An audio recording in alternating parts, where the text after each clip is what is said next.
independencia, nos ha dado libertad, nos ha dado la posibilidad de estudiar. Aquí las mujeres somos ingenieros, médicos, científicos, somos de todo. La discriminación en Cuba no existe de la mujer. Yo, por ejemplo, soy directora de una unidad básica. Soy mujer, soy negra. Eso es gracias a la revolución.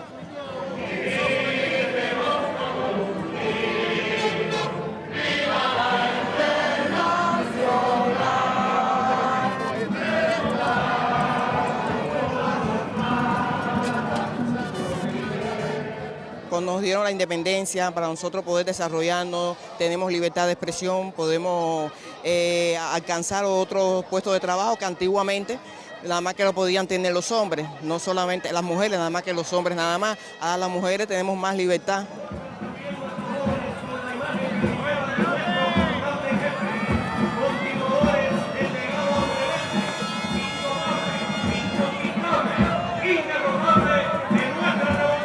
Bueno, es que todas las mujeres hoy en día somos revolucionarias, todas. Yo creo que no hay una en este país de Cuba que no sea revolucionaria.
Lucía, el realizador cubano Humberto Solás, es también una interesante aproximación a cómo las mujeres han marcado la construcción de la nación.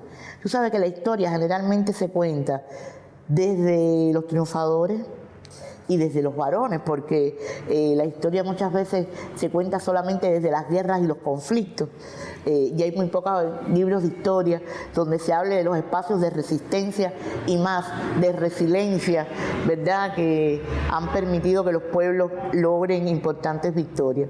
Sin embargo, Lucía es una película que hace un aporte tremendo a entender cómo las cubanas fueron un elemento sustancial en la construcción de la nación, precisamente desde sus saberes. No solo porque se incorporaron a la manigua mambisa, no solo porque lucharon, sino porque esas mujeres, muchas de ellas de clase media alta, que se la habían pasado bordando todo el tiempo, fueron capaces de irse a la manigua a vivir en condiciones súper precarias, o de ir a la emigración a vivir en Nueva York, en Estados Unidos, y desde allí seguir continuando el apoyo a la lucha por la liberación de Cuba del dominio colonial español.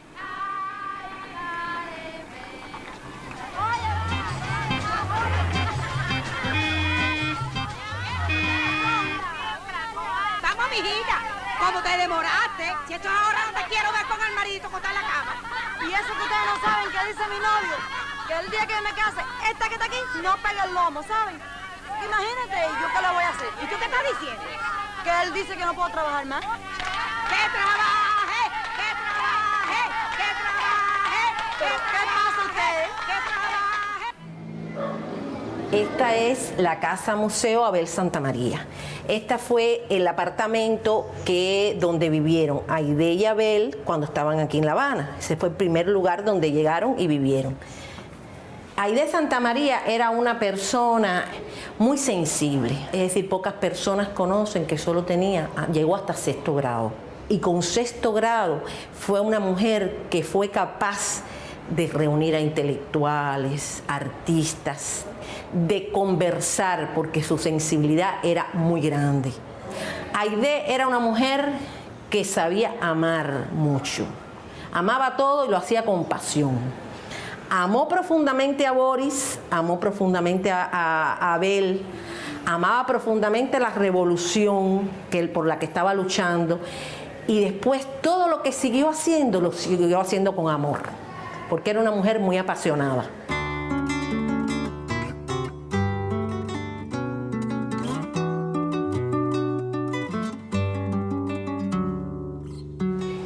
Este es el lugar donde Aide Santamaría desarrolló su primera gran batalla, el ataque al cuartel Moncada. Desde el Hospital Civil, el grupo que asalta al Moncada es el que apoya el asalto al Moncada. Y esta fue la primera gran batalla de Aide.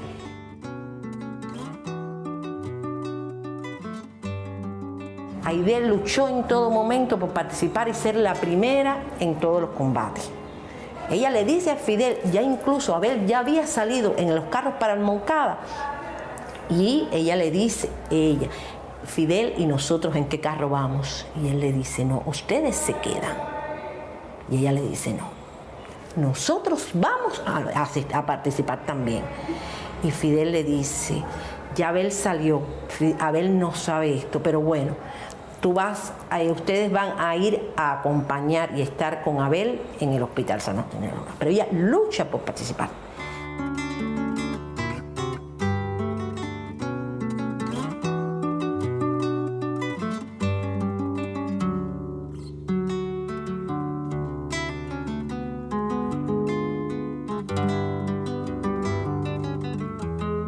Porque alegría se supone muchas veces que fue al triunfo de nuestra revolución. Claro, una alegría inmensa, pero había una tristeza inmensa. No estaba Frank, no estaba Abel, no estaba Boris, no estaba Gómez García. Bueno, entonces, ¿a qué tú llamas alegría y a qué tú llamas tristeza? Porque para mí hay veces que la alegría y la tristeza están muy unidos. Y la mayor alegría de la Casa de las Américas es que estamos juntos todos aquellos compañeros que comenzamos en ella. Después del triunfo de la revolución, fue capaz de crear una de sus obras más grandes, Casa de las Américas. Hoy no se puede hablar de Casa de las Américas si no se habla de Aide Santamaría. Hoy Aide Santamaría camina por Casa de las Américas. Fue capaz de aglutinar a lo mejor de la intelectualidad latinoamericana. Dio a conocer la revolución cubana entre los intelectuales latinoamericanos, cuando una revolución que estaba asediada, y ella fue capaz de unir, pero además fue capaz de sentarse y de ser una intelectual más, que todos la respetaran, no solo por su historia, sino por su inteligencia, por su madurez, por su sensibilidad. Es una mujer de humilde origen y que tuvo que sobreponerse a unos dolores tremendos, a unas situaciones límite, y que sin embargo por eso, a pesar de eso, nunca dejó de dar amor, y que es para mí como una especie de referente moral, sobre todo. Y alguien que nunca creyó que su historia revolucionaria la ponía por encima de otra. Es realmente la mujer de nuestra historia que más yo admiro. Le pondré la luna en el bolsillo y saldré a pasear con los árboles y el silencio y los hombres y las mujeres conmigo. Cantaré,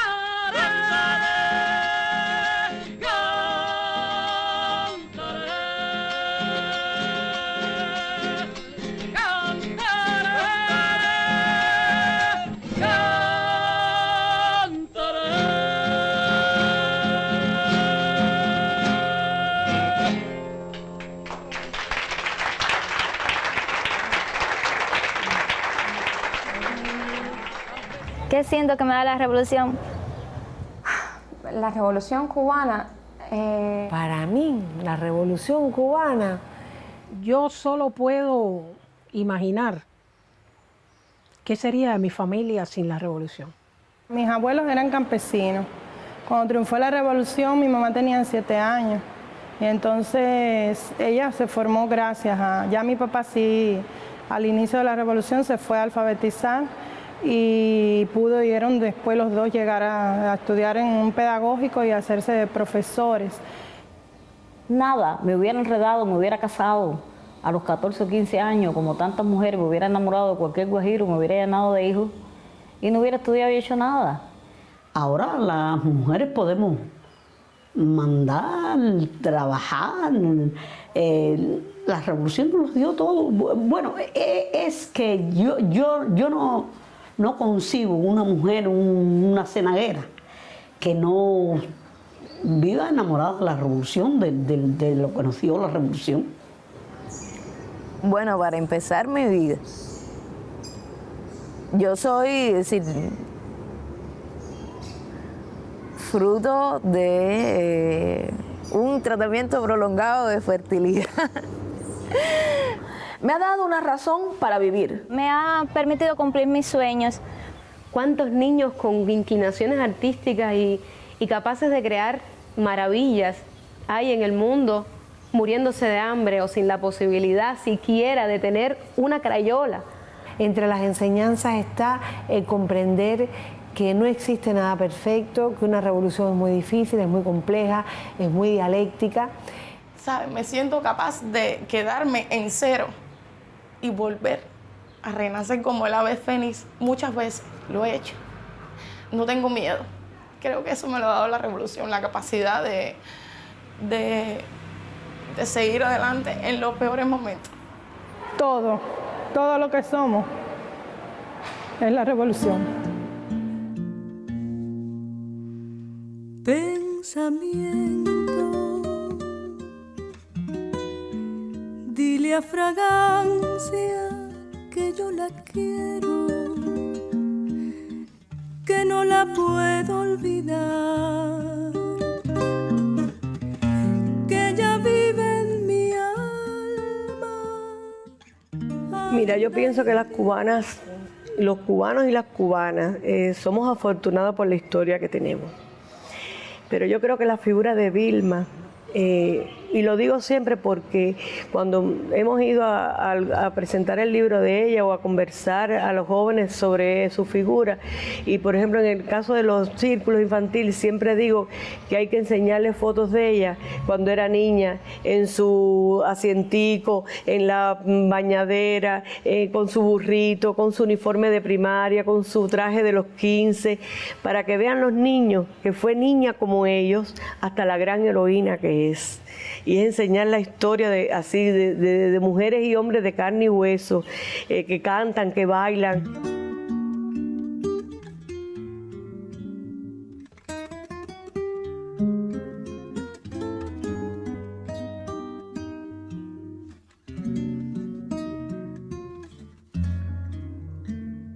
En ella veo como no solamente un ejemplo, sino que también me veo un poco reflejada, porque se ve que fue una mujer muy delicada, muy estudiosa, que sabía lo mismo ballet que coro, o sea, criada en el seno de una familia bastante acomodada, y que no obstante eso dejó todo atrás porque por luchar por lo que ella sabía que merecía la pena, que eran los derechos de las personas, por la igualdad, por una sociedad mejor, una sociedad más justa, y que además descubrió el amor y acompañó en sus pasos, y no desde atrás, sino ahí al mismo tiempo, a quien no solamente llegó a ser el amor de su vida, sino también el ejemplo a seguir, sino también el compañero de lucha, el compañero de ideales. Entonces me parece una historia muy bonita. Bueno, ella nos contaba que ellos siempre estaban cerca y un día en el cuarto de ahí donde están se sentaron juntos, y en un momento que ella le dice que si no se daba cuenta de él, que estaban enamorados, y entonces ahí es donde se confiesan su amor. El pueblo de Cuba tendrá la oportunidad de ver estas escenas que se han producido con generosa espontaneidad en el Rancho Club de Santiago de Cuba, y hacer votos también con nosotros por la felicidad del comandante Raúl Castro y de su ya esposa, la señorita Vilma Espín. Ellos compartieron toda la vida política de este país, grandes decisiones, grandes eventos, todas las cosas buenas y duras y difíciles que se han vivido en la revolución la han compartido miembros del Buró Político Junto, del Comité Central, de la Asamblea Nacional. Bueno, mi mamá ha sido un ejemplo de ser humano para mí, un ejemplo de mujer. Yo encontré en ella un montón de virtudes, también defectos. Todas las niñas somos críticas con las mamás y los papás, pero siempre que me pongo a pensar y en la medida que el tiempo pasa, comprendo y veo con más claridad muchas virtudes de mi mamá, como mujer, como esposa, en tiempos tan difíciles, como hija, como hermana, como madre y como una luchadora social. En Vilma encarnan las guerrilleras de la sierra, las luchadoras clandestinas, las mujeres que hicieron, hacen y harán posible que siga habiendo en Cuba una revolución de cubanas dentro de la revolución. En Vilma encarnan también todas aquellas y todos que cada día convierten en realidad los sueños con ese trabajo cotidiano.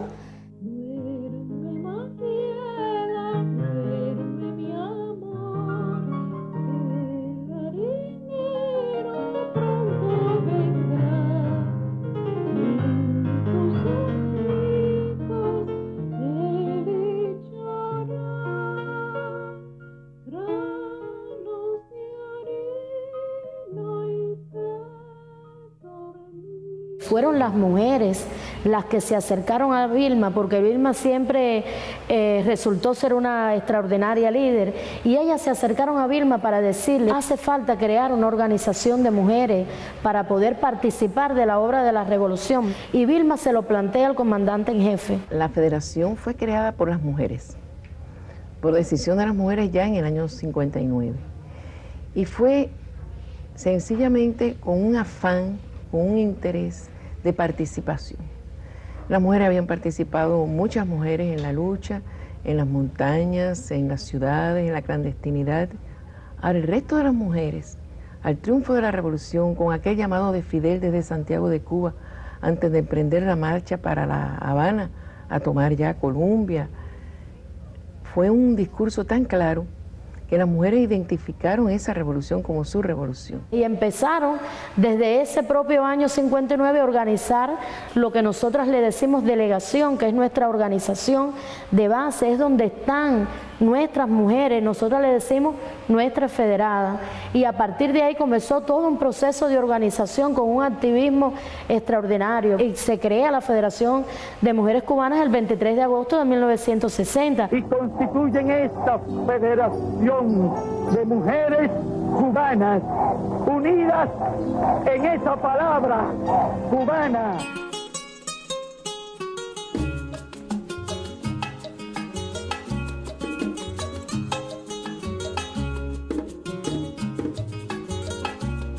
La cultura es la verdad que el pueblo debe saber, para más nunca perder su amor por la libertad, que no se quede nadie sin aprender.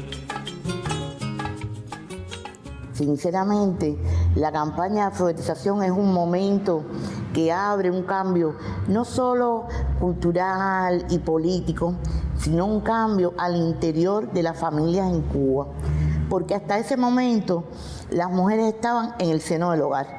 Incluso las mujeres que hacían trabajo remunerado eran en oficios generalmente que reproducían lo que hacían en el hogar. Enfermeras, maestras, algunas secretarias, pero realmente pocas mujeres trabajaban en el espacio público, en el espacio remunerado. E incluso la labor de educación en aquel momento, llevar a las mujeres a las aulas, y la labor de alfabetización, eso de que cada mujer que supiera leer y escribir le enseñara a su vecina, que fueran en las zonas campesinas, en las zonas de montaña, que había tanto analfabetismo. Un ejemplo básico que tiene que ver con la educación y que de alguna manera es uno de los ejes transversales de la lucha del estudiantado en la región, tiene que ver, por ejemplo, con la lucha por la alfabetización de millones de personas en el continente. Estamos hablando de seres humanos que no saben leer y escribir. Y todavía entonces hoy vemos que es una realidad muy diferente a la que se vive en muchos países de la región, sigue siendo la educación un privilegio, y lo que las y los estudiantes, incluso a través de la OCLAE, se sigue buscando en esa lucha constante de que la educación se pinte de pueblo, como decía el Cheno, que la universidad se pinte de negro, de blanco, de mulato, de obrero, de campesino y también de mujeres, porque esa es una de las diferencias de alguna manera también que existe entre Cuba y muchos de los países de la región. Cuando uno analiza la cantidad de jóvenes que pueden acceder, de mujeres que pueden acceder a la educación superior en Cuba, el número es superior al de hombres, y eso es una realidad diferente en muchos de los países de América Latina y el Caribe. Y no solo desde el punto de vista de la educación, sino también luego eso tiene su repercusión en el propio mundo laboral, donde todavía las mujeres en el continente siguen siendo discriminadas. Vamos a mostrarles un laboratorio, ¿no? Sí, entonces tenemos por delante realmente muchos retos, pero tenemos muchas herramientas para enfrentar los retos. Tenemos un potencial científico muy importante. Le diría, este centro tiene alrededor de 1.400 trabajadores. El 52% somos mujeres. De las que ostentan grados científicos, el 52% somos mujeres. De las que tienen algún nivel de responsabilidad, el 45% somos mujeres. O sea que realmente tenemos una presencia muy importante. Tengo entendido que en la ciencia cubana alrededor del 60% son mujeres. Eso quiere decir que a partir de un momento determinado las mujeres fuimos llenando las aulas universitarias. En particular en este laboratorio se realizan técnicas cromatográficas de cromatografía de alta resolución, electroforesis capilar, para lo que es toda la pureza, la identidad y la calidad, o sea, la demostración de la calidad de los productos que se fabrican aquí en las plantas de producción nuestras.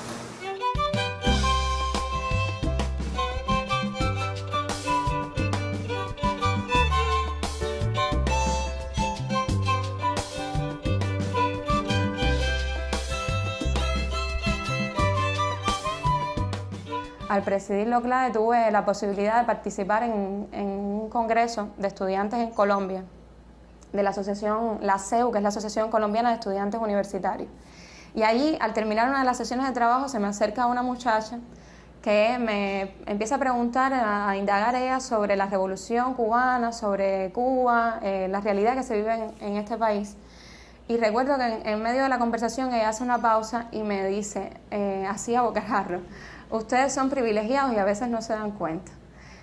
Y yo me quedo así y ella continúa y me dice, mis padres, si tú ahora puedes tener mañana puedes tomar la decisión de tener una familia, de tener un hijo o una niña, y no tienes que preocuparte por la cantidad de dinero que tienes en tu cuenta bancaria para garantizarle a ese niño o a esa niña su acceso a la educación o a la salud. Y ni tampoco tus padres han tenido que preocuparse por eso durante tu vida, ¿no? Sin embargo, los míos, ella me decía, todavía están arrepentidos porque no fueron capaces, no pudieron, no tenían la posibilidad de pagar mis estudios universitarios. Yo desde jovencita, desde que estaba en 6º grado, comencé en una escuela de deporte, en la IDE, Escuela de Iniciación Deportiva, que aquí hay en Cuba, en todas las provincias. Y entonces ya empecé en el deporte de judo.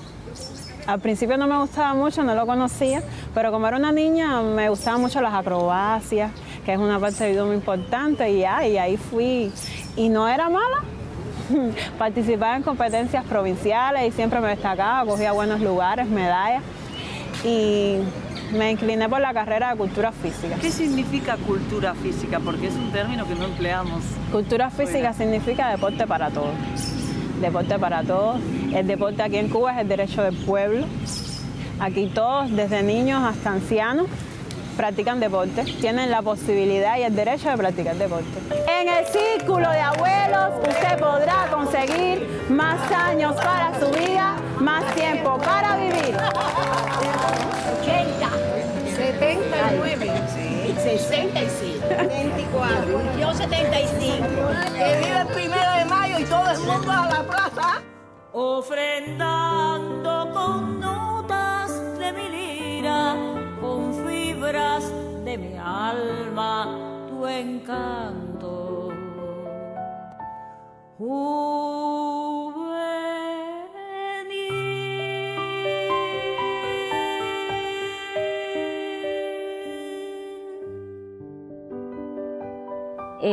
desde niña escribía poemas, y desde niña pintaba, y desde niña montaba obras de teatro, recitaba, y yo creo que fue como que nací para eso. Yo sí tengo que creer en que hay un toque del espíritu para tú inclinarte por algo de eso, y de todas maneras artista iba a ser. Sí tenía la oportunidad, que la tuve, porque si no hubiera sido por lo que sucedió en el 59, yo no hubiera tenido la menor oportunidad, porque en medio de un campo de ese tipo, con padres campesinos, yo siendo la mayor, que tuve que criar a mi hermano más chiquito y ayudar a mis padres en el campo y a mi madre a trabajar y todo, no hubiera tenido la menor oportunidad. Desde que yo recuerdo que tengo uso de razón, siempre quise ser bailarina. La imagen así que tengo en mi mente es mía, yo bailando muy chiquitica en el portal de la casa donde yo vivía en ese entonces. Bueno, improvisando, ¿no? Porque eso no era bailando, era muy pequeñita. Y todos los vecinos de la cuadra mirándome, y todo el mundo decía, ella va a ser bailarina de ballet.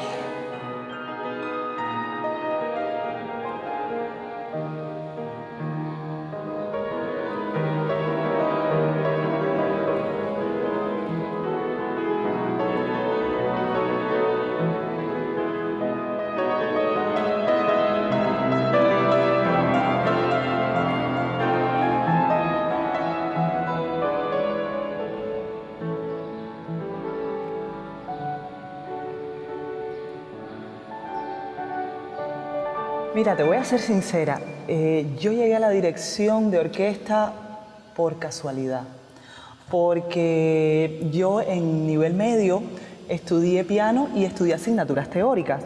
Por la carrera de asignaturas teóricas tenía que hacer una especialidad que era dirección coral, y la profesora me decía que yo movía las manos muy lindo, que le encantaba. Y bueno, cuando yo ya terminé mi nivel medio, dije, ya yo hice piano, hice teoría, quiero hacer otra cosa. Y si a mí mi profesora me decía que yo movía muy bonito las manos, voy a estudiar dirección orquestal, a ver qué pasa. O sea, fue así, no te voy a mentir. Bueno, era bien pequeña, estaba en primer grado estudiando en la escuela, y llegaron haciendo las proposiciones de que existían las escuelas y que los niños interesados puedan hacer pruebas de aptitud para saber, y siempre me gustó un poco llamar la atención y de expresarme de alguna forma. Mi mamá ya sabía, ¿no?, que ese era el camino, y me llevó, y resultó que tenía condiciones musicales, y ahí empezó la labor de escoger qué instrumento quería, porque no estaba decidida. Y ya entré en la escuela por violín, que fue el instrumento que me sedujo más. Niña traviesa, cubana de pura cepa. La niña traviesa, cubana de pura cepa. Que no me falte la pintura, no, la música, la inspiración de mi Cuba bonita.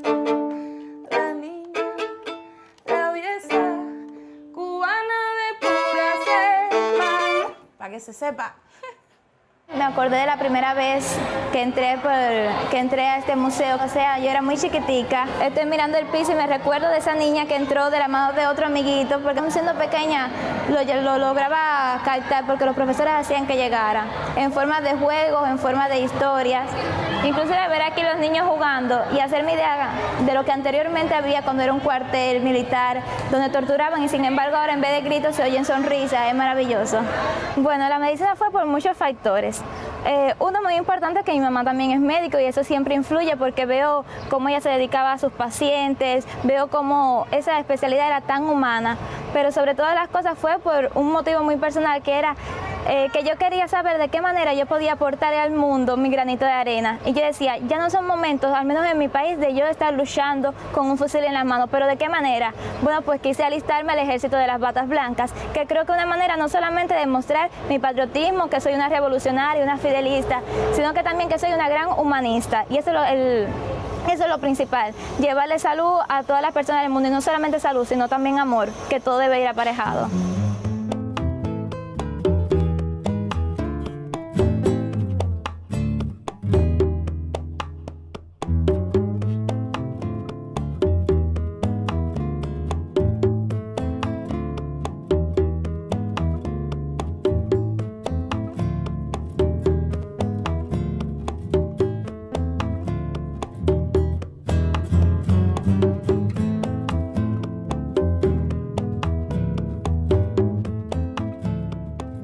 historia de Cuba está llena de mujeres insignes.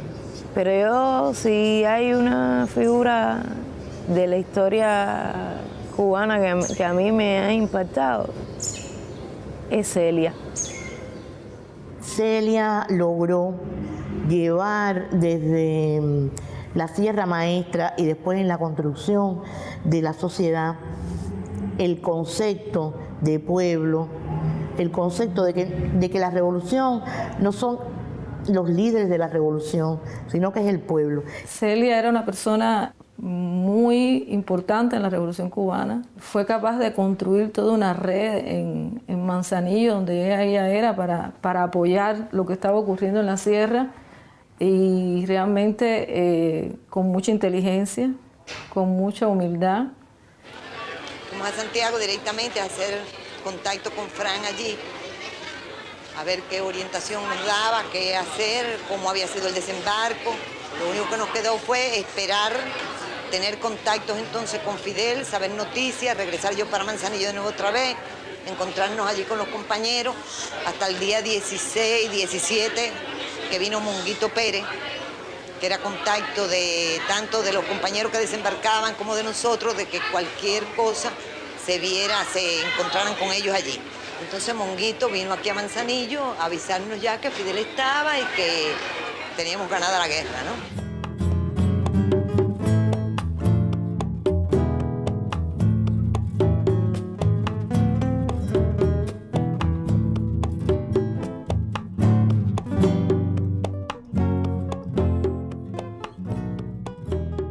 Y es un ejemplo también porque otra cosa que le decía a mis colegas es lo femenina que era. O sea, que no hay que ser ni porque seas combatiente, ni porque seas guerrillera, ni porque trabajes mucho. La feminidad no está desligada de eso. Y eso yo pienso también que abre corazones, ¿no? Y estuvo hasta el último momento de su vida al lado de Fidel organizando, que fue la madre de tantos niños campesinos, que promovió tantas cosas lindas y buenas que tenemos, a tantos niños campesinos que se llevó para La Habana para que aprendieran, para darle estudio. Cuando yo estaba en su casa, y ella tenía un sofá grande así, ella me acostaba y yo empezaba a llorar, y yo no quería comer, porque como estaba acostumbrada a estar en la Siena, y estaba en La Habana, en un apartamento que ella vivía, y entonces era tarde en la noche y yo lloraba, y ella preparaba un chocolate, tómate, y no quiero. Y entonces yo le decía, ay Celia, yo quiero irme para mi casa porque yo quiero volver a ver a mamá. Y entonces yo le veía caer los lagrimones encima de mí, las lágrimas así le corrían y caían encima de mí así. Yo, en aquel tiempo, yo veía aquello, pero después que yo me hice, más o menos de 20 y pico, 30 años, que ya yo tuve mi hija, yo decía, ¿por qué Celia lloraría así? Entonces, después que yo leí la biografía de Celia, ella perdió a su mamá, más o menos cuando tenía el tamaño mío. Y parece que eso que yo le decía, yo quiero ir a ver a mi mamá, parece que ella pensaba que ella también pensaba que si ella regresaba a la casa de ella, volvía a ver a su mamá.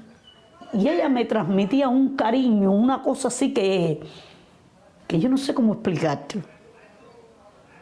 Como si ella me conociera de toda la vida.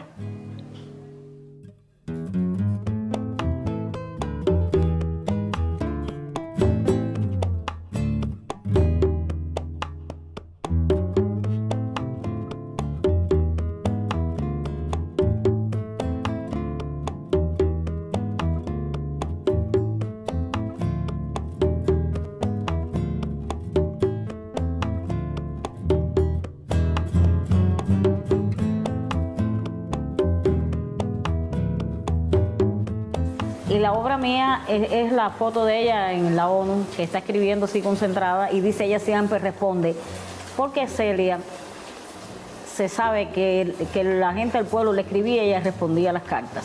Es decir, resolviera o no el problema que le estaban pidiendo resolver, ella respondía.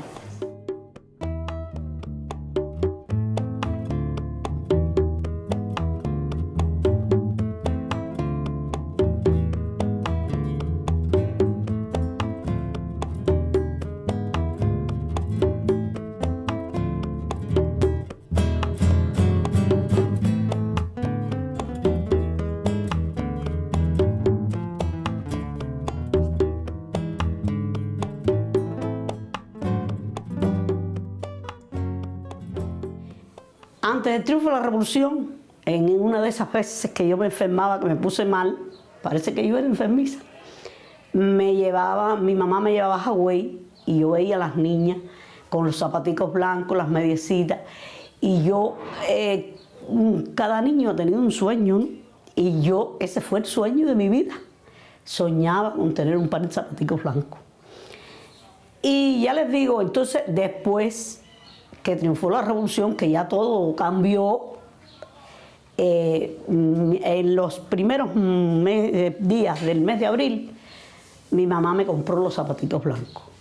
Entonces yo, cuando yo los cogí en la mano, yo vi mis sueños realizados, ¿no? Y el 17 de abril vino la invasión.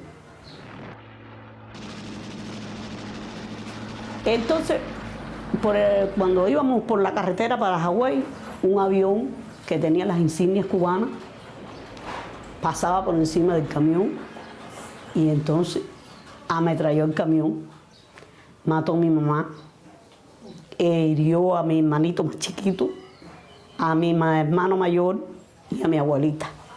Que mi mamá sí quedó muerta en el momento, mi abuelita duró un tiempo más, pero no caminaba, no volvió a caminar.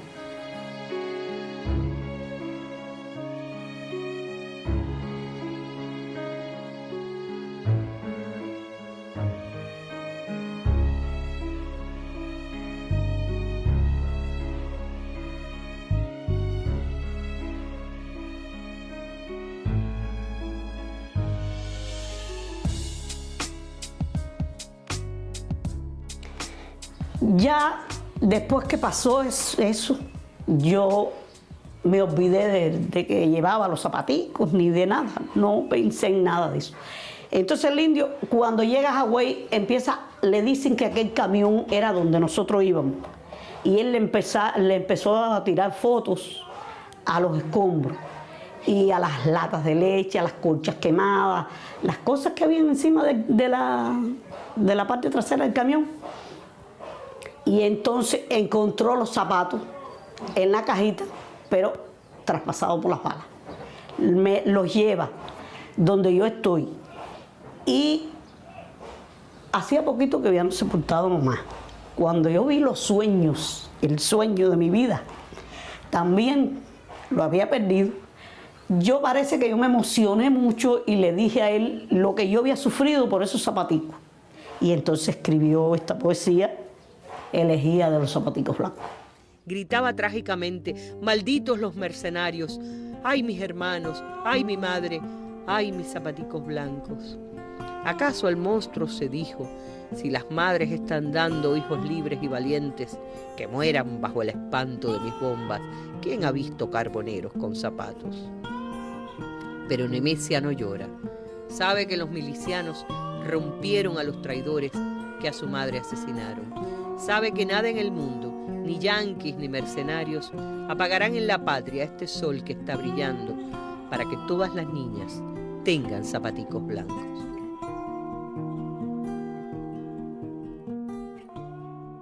Bueno, aquí en mi país, todo el estudiante que se gradúa de una escuela universitaria, sea de técnico medio, obrero calificado, tiene un trabajo asegurado, tiene un puesto de trabajo. Luego, si uno desea cambiarlo por otro, muy bien, no hay ningún problema, pero siempre cuando se gradúa tiene un puesto asegurado. Y nosotros, los del sector de la salud, muchísimas más puertas tenemos, muchas posibilidades de trabajo, inclusive quedarnos como educadores en las mismas universidades. O sea, es muy grande el campo que podemos desarrollar. En Cuba existe igual salario por trabajo de igual valor. Eso es uno de los derechos conquistados que está refrendado así en la legislación cubana. Y después empecé a buscar trabajo. Y el que más me gustaba era el de ser asesora de programas infantiles en la televisión cubana, pero al final no pude conseguir el trabajo porque, según me dijeron, la plaza se ocupó. Me gustaba más ese tipo de cosas. Y me habían propuesto hacía tiempo trabajar en el CNC. Una amiga mía había empezado ya y me dijo: yo creo que aquí esto te va a gustar, no hay rigidez, vas a poder investigar un montón de cosas. Ah, perfecto. Y eso fue lo que me hizo llevar a estos temas. Asumir todo esto que está sucediendo en el país, todo este proceso de transformación. Como protagonistas es el reto que tenemos, porque hasta aquí hemos llegado las mujeres no solo como beneficiarias, sino como protagonistas, y Vilma siempre hizo referencia a ello. Por tanto, en esta etapa tan necesaria, tan decisiva para la continuidad de la revolución, también las mujeres tenemos que seguir siendo protagonistas de nuestro propio destino. Actualmente diriges el Instituto Cubano del Libro. ¿Te costó mucho llegar a ese cargo? Bueno, realmente yo diría que sí y no. Sí, porque examinando la historia de la institución, se ve que fui en alrededor de 45 años la primera mujer que llegó a ese cargo. Si miramos un poco el origen social de las personas, pues también fui la primera mujer negra que llegó a ese cargo.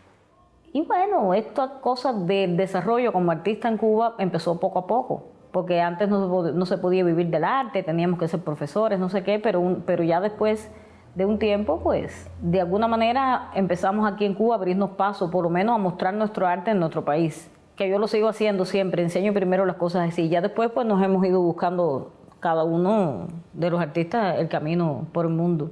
Nuestras casas de orientación están trabajando en la capacitación a las mujeres que se han incorporado al trabajo por cuenta propia, por decirlo de alguna manera, para capacitarlas para que se incorporen y para que sean efectivamente, tengan resultados productivos y mejoren su calidad de vida y se adecuen a estas nuevas condiciones. Digamos, por ejemplo, en las cooperativas no agropecuarias, que forma parte de las nuevas formas de gestión, tenemos muchísimas mujeres incorporadas. El 31% de las personas que están incorporadas en el trabajo por cuenta propia son mujeres. Me crié con mis abuelos paternos en una familia muy humilde, en la que tuve la suerte de que mi abuela fuera una ama de casa clásica, de las que siempre trabajó en casa y servía el café y ponía el baño. Siempre insistió en que yo estudiara y de cierta manera comprometió mis habilidades en el hogar, porque para nada quiso enseñarme en la cocina, ni a lavar, ni a planchar, porque para ella lo más importante era que yo aprovechara las tremendas oportunidades que se habían dado en Cuba con el triunfo de la Revolución Cubana. Y solicité entonces ingresar al Frente Biológico para estudiar bioquímica. Este centro, cuando se funda, Fidel dice, el centro es grande, y grande espero que sean los resultados, y para eso no se deben escatimar horas. O sea, son dos legados a los que debemos serle fieles de por vida. En el año 1981 hubo una exposición de jóvenes investigadores en la incipiente biotecnología cubana que le mostraron a Fidel un equipo que permitía estudiar en las embarazadas una proteína que circula en la sangre de las embarazadas y que puede predecir elementos del bienestar fetal. Inmediatamente él pensó en cómo asociar esta oportunidad a la atención materno-infantil en el país. En Cuba la mujer embarazada tiene más de 23 consultas. Durante todo su embarazo se hace algo que en Cuba le decimos el partograma y que sabemos cuáles son las mujeres que tenemos embarazadas en todo el país con nombre y apellido, cuál es el riesgo que tienen en el embarazo, y en las organizaciones que están en la comunidad sabemos cuál es el riesgo y qué tenemos que hacer como comunidad para transformar ese riesgo.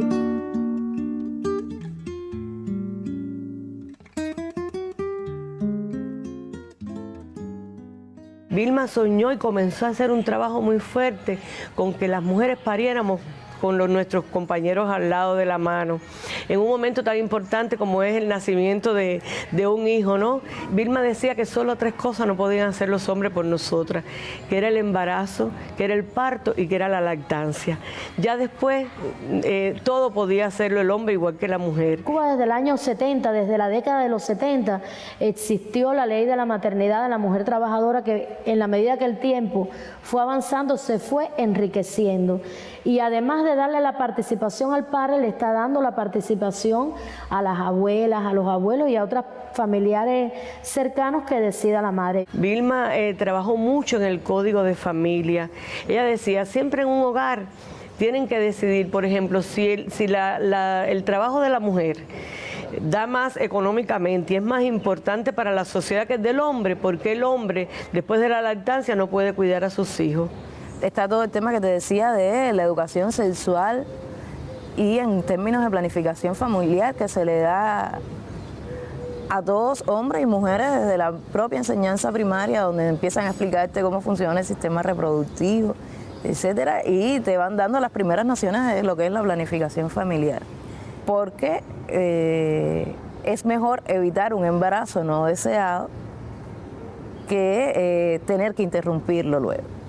Yo creo que más que decir que las mujeres en el resto de nuestra región, solo hay 3 países, si mal no recuerdo, que tienen garantizado ese derecho, más que decir que las mujeres no tienen derecho al aborto, hay que decir que lo que no tienen es derecho a decidir. Es decir, impedir que las mujeres puedan terminar un embarazo por cualquier razón, más que terminar el embarazo, le estamos quitando a la mujer el derecho a que decidan sobre su propio cuerpo, sobre cuándo tener sus hijos, sobre el espaciamiento entre un hijo y otro, y ese es un derecho que sí las cubanas hemos conquistado.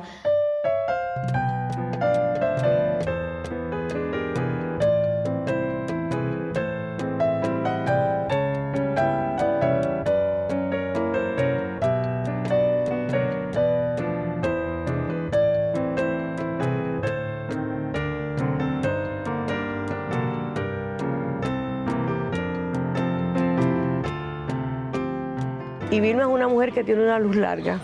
Quien realmente inició la educación sexual en Cuba fue Vilma, en el reconocimiento a la igualdad de cada persona, a la individualidad de cada persona.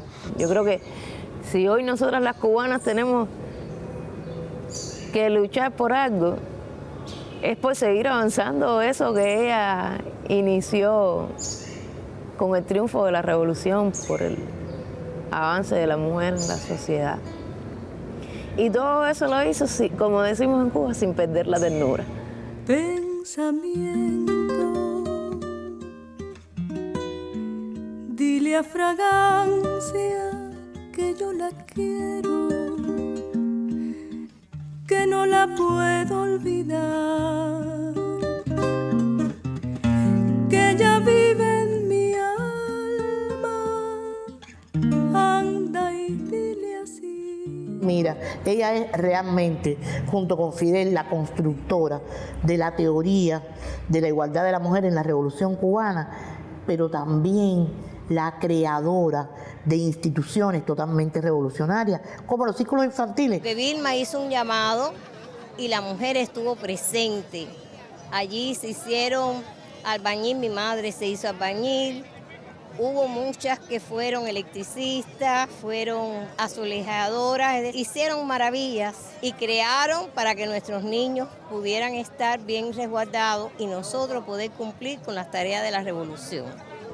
La ternura de Vilma, yo creo que, y además porque está muy vinculada a donde nací, y entonces eso también como que me marca mucho, la capacidad de ella de haber luchado, defendido sus ideas, pero también de haber visto sus resultados.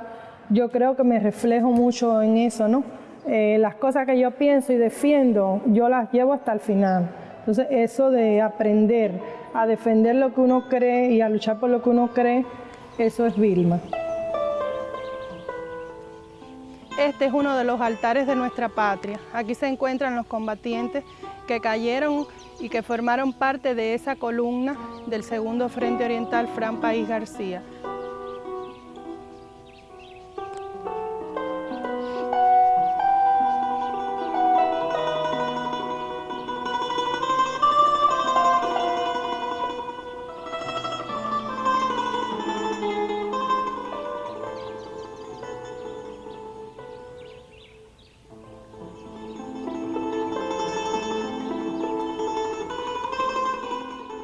¿Por qué es tan importante educar a la población en la sexualidad? Porque la sexualidad es una dimensión, es parte intrínseca de la existencia humana y como está tan vinculada a las necesidades, a los deseos y tiene tantas salidas y expresiones, históricamente muchos de los elementos que identificamos ahora que la integran fueron rehenes del poder, fueron utilizados en los mecanismos de control social, en los mecanismos de dominación, y hay muchos aspectos que se identifican hoy con la sexualidad que han sido utilizados en las relaciones de dominación que generan desigualdades, discriminación y exclusión social.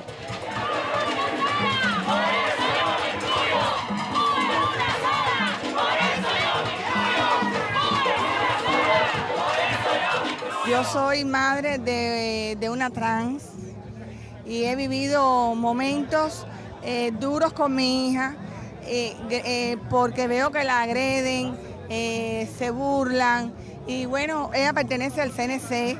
Gracias a esta organización ha mejorado mucho esta situación.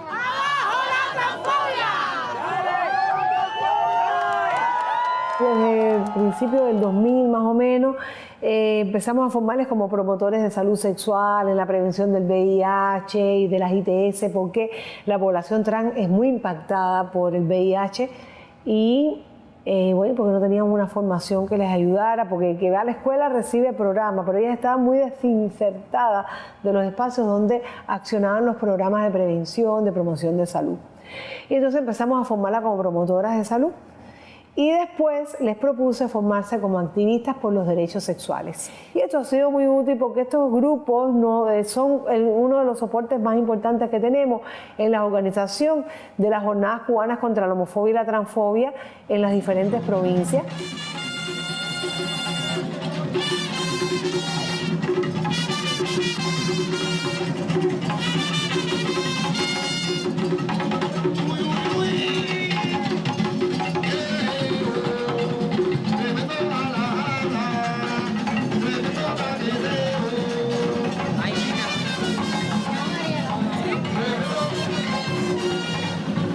La campaña anterior hicimos la convocatoria a la Central de Trabajadores de Cuba porque eran los espacios laborales y hicimos una alianza muy estrecha con los sindicatos. Este año es con el Ministerio de Educación que nos unimos más en una tarea común que es desarrollar esta campaña por estos 2 años, dirigida a la escuela, a la influencia de la escuela en la familia, a la influencia de la escuela en las niñas y los niños y incluso a fortalecer la capacidad pedagógica que debe tener la escuela y metodológica para transmitir desde su Programa Nacional de Educación Sexual, para transmitir estas temáticas. Y sí, nosotros estamos aquí para dar nuestro apoyo como universidad, como estudiantes, como universitarios, a todo lo que significa el apoyo a la causa contra la homofobia y también dar nuestro sí a que se derogue esta política que ha durado más de 50 años, que es el bloqueo. ¡Viva Mariela!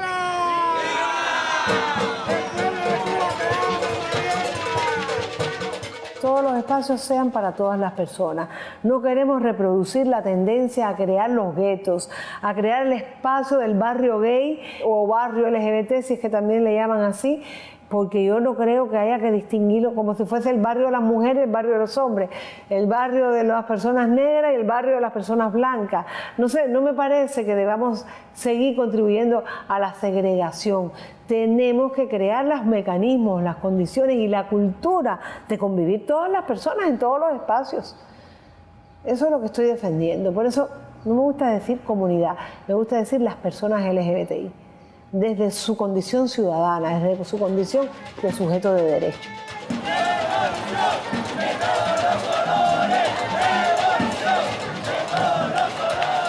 Socialismo sí, homofobia no. Socialismo sí, homofobia no. ¡Abajo la transfobia! ¡Abajo la transfobia! ¡Yo soy fiel! ¡Yo soy fiel!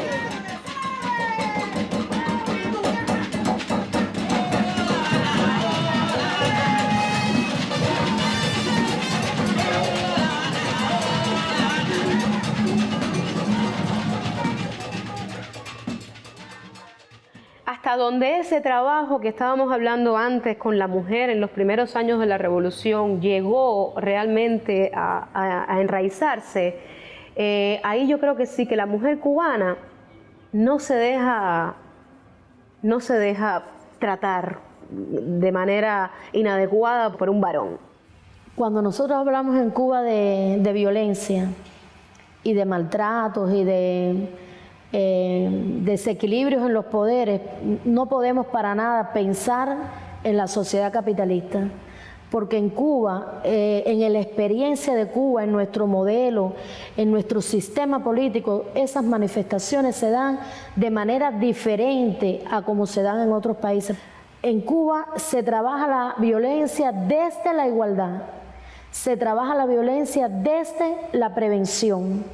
Y en el Código Penal, como bien usted ha dicho, también hemos incorporado, y la Federación en eso ha jugado un papel importante. La revolución misma ha instituido valores sociales, la búsqueda de soluciones mediante el diálogo y no mediante la violencia. Y tú ves esto expresado en que apenas existen crímenes de odio homofóbico y transfóbico. Es muy raro cuando eso ocurre, es muy raro. Y se enfrenta, así como yo le digo, desde la prevención en las comunidades. Tenemos toda una red de casas de orientación a la mujer y la familia. En Cuba existe un equipo multidisciplinario de procedimiento de familia en nuestras casas de orientación para tratar los temas de familia con los tribunales, y eso permite administrar justicia de manera más justa. Yo creo que la mujer, la que sea que esté pasando ahora mismo por esto, tiene que encontrar esa hembra, esa fuerza, esa loba que tiene, porque la tiene. Yo creo que la mujer, la hembra en cualquier especie, tiene una fuerza tremenda.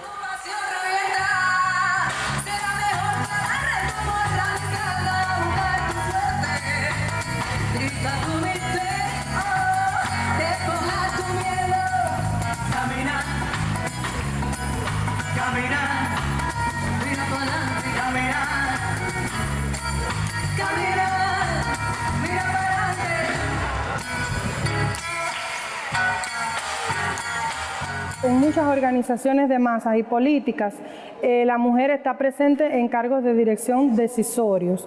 Sin embargo, en el ámbito familiar, sí todavía hay que hacer mucho. Tú llegas de tu trabajo, a lo mejor llegaste, hiciste una consulta y después te fuiste y diste una clase en la universidad, y cuando llegas te toca igual el cuidado de la casa, de la familia, de los hijos.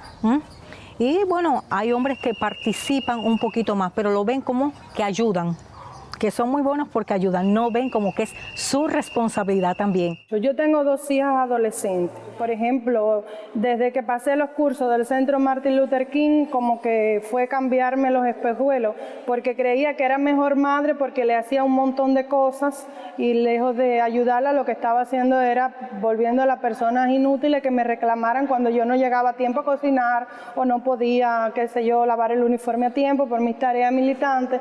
Sin embargo, ellas hoy yo creo que tienen otra formación gracias a esa mirada también de consensuar cosas, de ponernos de acuerdo en la casa, de rotarnos los roles.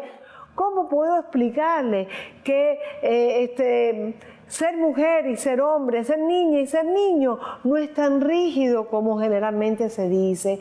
Todo eso tiene que tener consenso, tiene que tener respaldos. No solamente en la familia hay que explicarlo, también lo tiene que explicar la escuela, porque no vas a exponer a las niñas y a los niños. También lo tienen que decir los medios de comunicación, también lo tiene que decir el sector de la salud. Todo el mundo tiene que comunicar estas cosas, porque si solo tú con tus hijos lo haces, también tendrías que decirles que no todo el mundo piensa de esta manera y hay que ir poco a poco dialogando con las personas. Desde que uno tiene el conocimiento también de saber hasta dónde uno mismo, por la cuestión cultural, reproduce modelos y roles que tradicionalmente hemos tenido las mujeres, y que si no lo superamos en la práctica, no es de discurso, es de práctica, es de hacerlo todos los días, de tratar de cambiar esa realidad. ¿Con qué revolucionaria cubana que ha aportado a la lucha de este pueblo te identificarías? Es una buena pregunta, mira, y yo te empezaría hablando de Mariana Grajales. El amor más grande que puede sentir un ser humano es el amor madre e hijo. Es piel de tu propia piel, es tejido de tu corazón, ese es un ser humano. Entonces, el acto de entregar a los hijos, de combinar a los hijos a la lucha, perdiendo, aún sabiendo que perdí a otros hijos físicamente, para mí es un acto supremo. Te podría hablar de Ana Betancourt, te podría hablar de Celia Sánchez Manduley, pero a mí me gustaría hablarte de mi abuela, que siempre apoyó la revolución, que fue a alfabetizar. Mi abuela fue alfabetizadora con 14 años de edad. Por eso a mí me parece que para mí es una revolucionaria que ha sido una inspiración. Yo creo que la mujer cubana, incluso esas revolucionarias, pero las revolucionarias de la vida cotidiana, las mujeres de estos tiempos, las mujeres que hacen todos los días con un esfuerzo infinito, que vienen hasta aquí, con los problemas de transporte que tenemos, con un país que hace sacrificios enormes para salir adelante, son héroes de este tiempo también. Bueno, yo pudiera decir que Alicia Alonso, porque ella en primer lugar es una revolucionaria también. Sin ella creo que no hubiera sido posible el ballet aquí en Cuba, y ella por supuesto es una inspiración para todas las mujeres que se dedican a esta profesión en Cuba.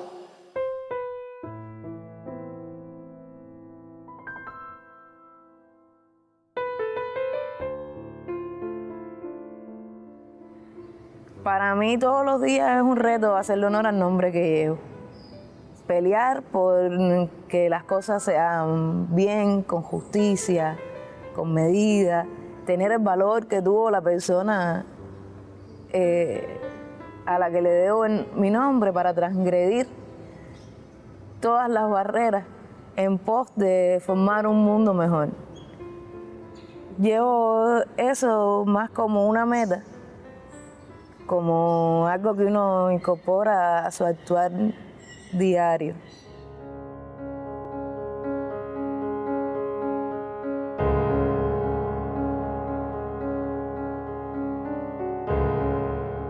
El bloqueo está presente en todos los aspectos de la vida del pueblo de Cuba. La gente a veces no es consciente de cuán amplio es el manto del bloqueo, porque la mujer sigue siendo el eje del hogar. Entonces lo que pasa con los niños le afecta, lo que pasa con los adultos mayores le afecta, lo que pasa en su centro laboral le afecta. Lo que pasa cuando sale a la calle y tiene dificultades con el transporte público. Es decir, todas las aristas están presentes en el impacto del bloqueo en la vida de la mujer. Vamos a darte un ejemplo más ilustrativo. Un frasco del reactivo alcanza para 3 embarazadas y Cuba paga por él $75. En Estados Unidos, ese frasco igual para 3 embarazadas vale $27. Por tanto, Cuba lo paga 3 veces, casi 3 veces más caro que lo que lo paga un laboratorio norteamericano. Hacerse la prueba en Estados Unidos vale $1.250, sea que lo pague el seguro, sea que lo pague la persona. Hacerse la prueba en Cuba es gratis. Sin contarle que en muchas ocasiones hemos tenido proveedores o que nos han estado vendiendo una determinada materia prima y han sido captados por un proveedor norteamericano con el fin declarado de bloquearnos la posibilidad de seguir comprando esa materia prima. O sea, solo la voluntad política de un gobierno de entregarle al pueblo ese derecho humano que es inalienable, que es el derecho de la salud, es lo que puede explicar ese sacrificio tan extraordinario. Lo que pasa es que el bloqueo también reafirma en nosotros la fuerza, o sea, nos reafirma de que si podemos, si tenemos ideas innovadoras, si podemos tener patentes y demás, tenemos que hacerlo, porque es un deber que tenemos con nuestra revolución, con nuestro pueblo, de que toda esa formación que se invirtió en nosotros, en los recursos humanos, tenemos también que devolverla de alguna manera. Nosotros sabemos que mantenemos la misma posición y la misma postura que ha caracterizado al pueblo cubano durante todos estos años, que por ser jóvenes no vamos a cambiar toda esa historia que nos ha antecedido, al contrario, somos las nuevas generaciones quienes tenemos la encomienda, el compromiso y la disposición, la voluntad también de continuar con este proceso de revolución en Cuba.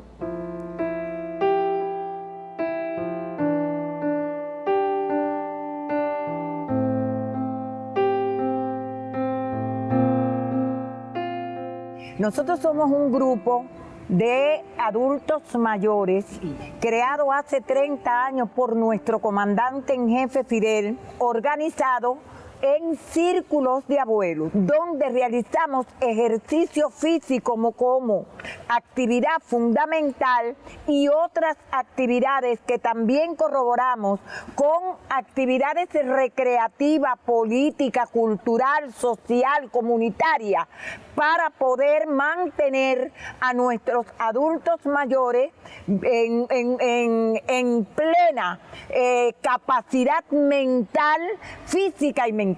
Queremos enviarle una tarjeta a las madres de la Plaza de Mayo, madres con profundo amor y sincera felicitación.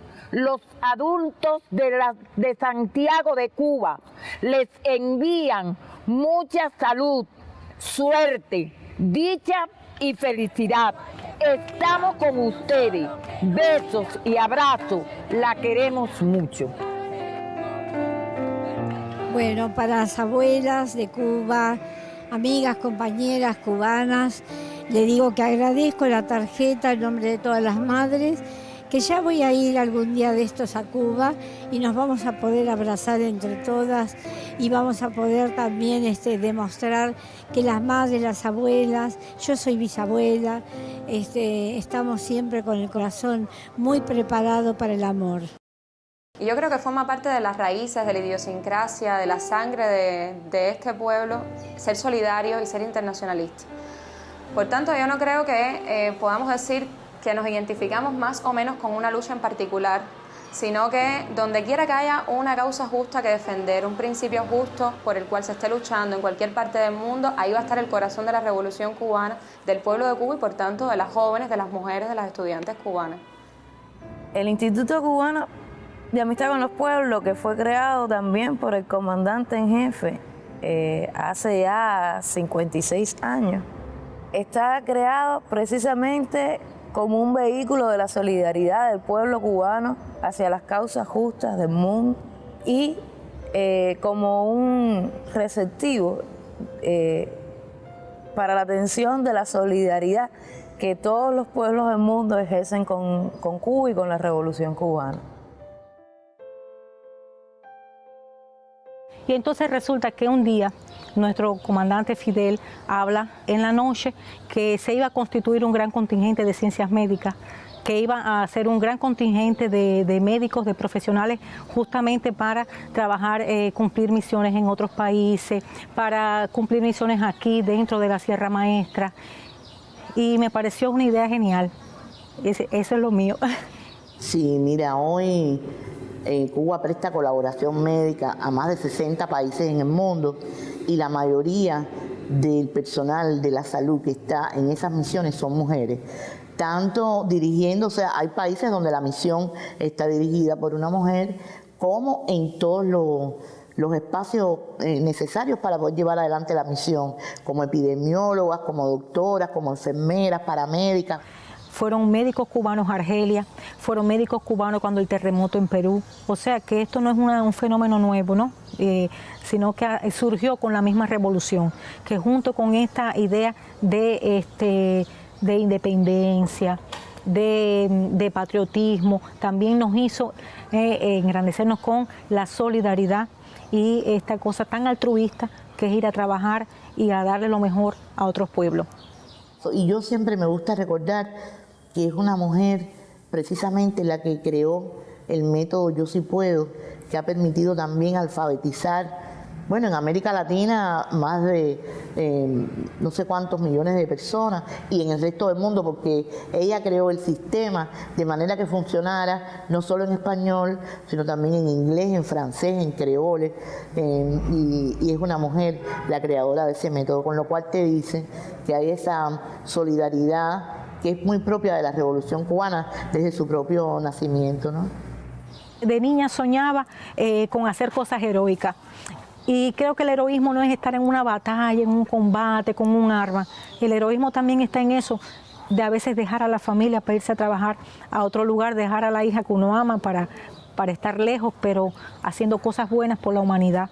Cada persona que uno salva en un país donde va a trabajar, cada cosa buena que hace, cada agradecimiento, no es solamente a mí, es a mi país, es a mi sistema de salud, a mi sistema de educación, es a mi sistema social. Entonces, bueno, por todas estas cosas yo me siento muy satisfecha. Y lo que nos dejó Fidel justamente fue eso, el que yo te pueda decir que yo soy una mujer realizada. Se lo agradezco a Fidel, soy por eso uno de los agradecidos.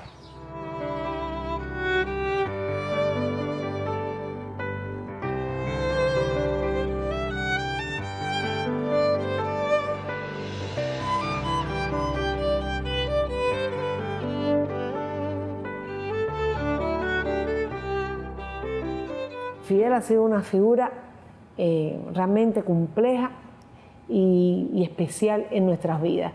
Marcó nuestras vidas y nosotros queremos que marque la vida de nuestros hijos.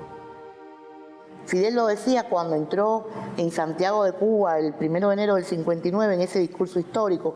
Él decía que las mujeres eran oprimidas por ser mujeres, por ser obreras y por ser negras. Fíjate qué importante, porque eso lo vamos a decir después en movimientos feministas a finales de los 60, las feministas afro-norteamericanas que no se reconocían dentro del feminismo liberal blanco, y sin embargo él, sin tener por supuesto una conciencia de género, sino desde su profundo pensamiento humanista, se daba cuenta de cómo la discriminación es multidimensional, ¿verdad? Y cómo se va solapando en diferentes prácticas que ni siquiera a veces somos conscientes, pero que está presente. Yo sé que está vivo, que se necesita y que tenemos que luchar por el concepto de revolución, por lo que fue la revolución, y que la juventud tiene que saber, y el mundo, de lo que fue Fidel capaz de hacer. Me parece, por ejemplo, muy interesante que Fidel llega a decir en el segundo Congreso de la Federación de Mujeres Cubanas: tendrá que llegar el día en que haya un partido de hombres y de mujeres, fíjate, y que se dirija el partido hombres y mujeres. Incluso un tema tan controvertido como el tema del sexismo en el lenguaje, Fidel también lo señala en uno de sus discursos.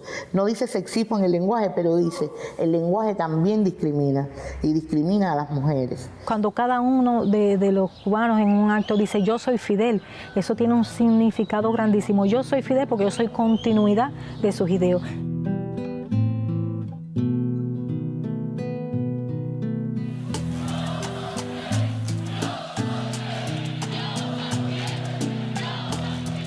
En un año tan inicial como el 1966, nuestro comandante en jefe evaluó que lo que estaban haciendo las mujeres en la revolución era una revolución dentro de otra revolución.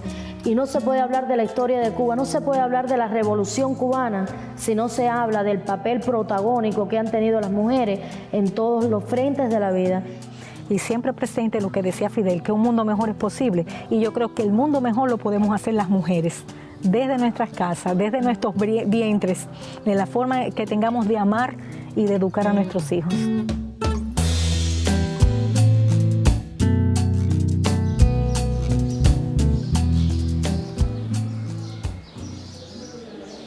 en varias ocasiones tuve la oportunidad de hablar con Fidel y estuve presente cuando él prometió esta escuela y nos la dio.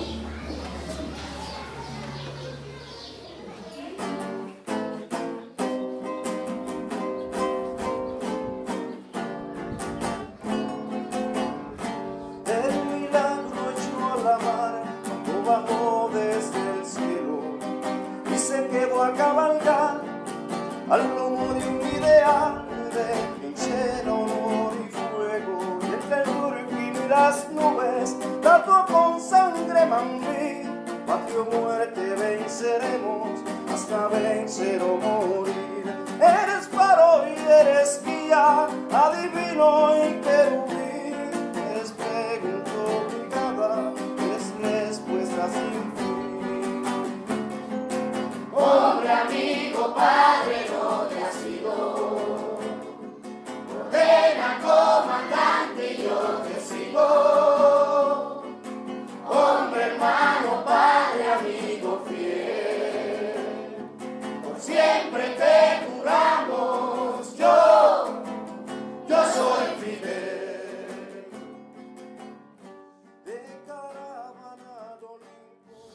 Tenemos que estar claro que hoy el capitalismo patriarcal está desarrollando una guerra cultural y de símbolos muy grande.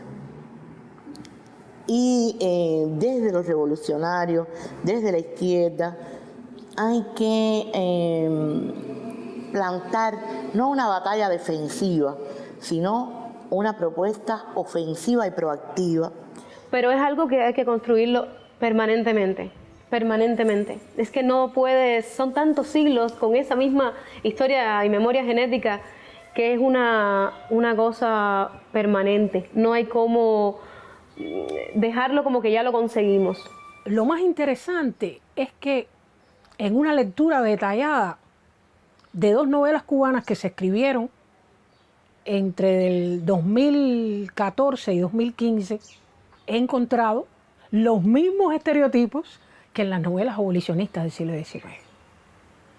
Las mujeres negras y mulatas son símbolos sexuales, sus cuerpos tienen un discurso de sensualidad desbordante.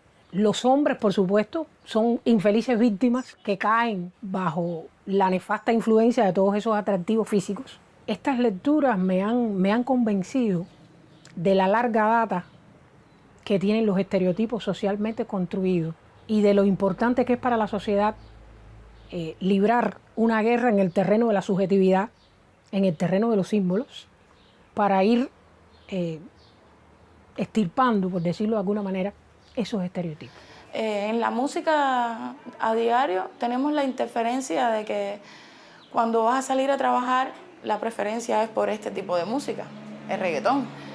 Primero, es un fenómeno que está abatiendo la buena música, porque es un ritmo tan contagioso que mueve a las masas. Pero no solamente el problema es el ritmo, no es el ritmo está muy bien, es las letras, el contenido tan denigrante a veces, que denigra el papel de la mujer, que después ves el videoclip y es la mujer ahí exhibiéndose, no hay necesidad. Además de que deforma una nueva generación que viene, que necesita principios. En el caso de Cuba, que se ha logrado tanto desde la legislación, desde la participación de las mujeres en la vida pública, desde un reconocimiento de una voluntad política, hoy el desafío mayor es la cultura, es la subjetividad, es los juicios de valor. Y eso es tan o más difícil que cambiar una ley, porque significa enfrentarte a 500 años de una cultura judeocristiana occidental muy machista. Y yo pienso que las principales batallas hay que darlas en el orden educativo y hay que empezar desde muy temprano. Porque lo cierto es que muchos niños, cuando llegan a los primeros grados de enseñanza, ya tienen algunas apreciaciones sobre este tema de los colores. Nosotras trabajamos también en las escuelas pedagógicas, en las universidades pedagógicas, que es donde se forman las futuras maestras y maestros, y ahí también trabajamos los temas de igualdad, de equidad. Dice Rosa de Luxemburgo, que a mí me encanta, el socialismo no es un problema de cuchillo y tenedor, es una profunda revolución cultural. ¿Qué quiere decir eso? Que el socialismo no es solo cambiar las relaciones productivas ni los modos de producción, no es solo distribuir la riqueza de otra manera en la sociedad, es sobre todo cambiar la concepción de las relaciones humanas.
desaciertos, sin comprender qué pasaba, siempre creyendo en los cuentos del más allá, sin pensar que el tiempo no se detendrá, jamás mi niña no se detendrá. Cuántos enredos que ciegan lo bueno, que lleva en su pecho y lo esconde con miedo, sin ver que su juego lastima lo eterno, le aleja su sueño, que es todo el empeño, que es más de una vida y si no lo termina, simplemente morirá.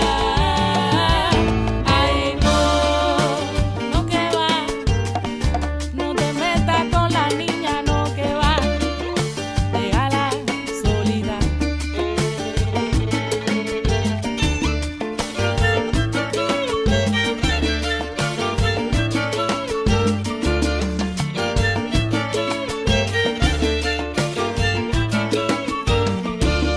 La niña bonita, traviesa sin riendas, cubana de pura cepa.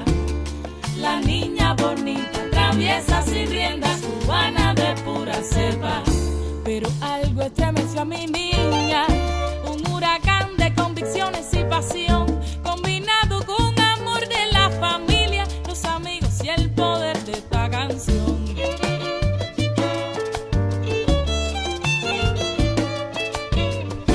Y viviendo esta naturaleza de haber nacido en tiempo de revolución, de ver las artes como un diamante, el más gigante motor impulsor. Pero si hay un tropiezo que sirva de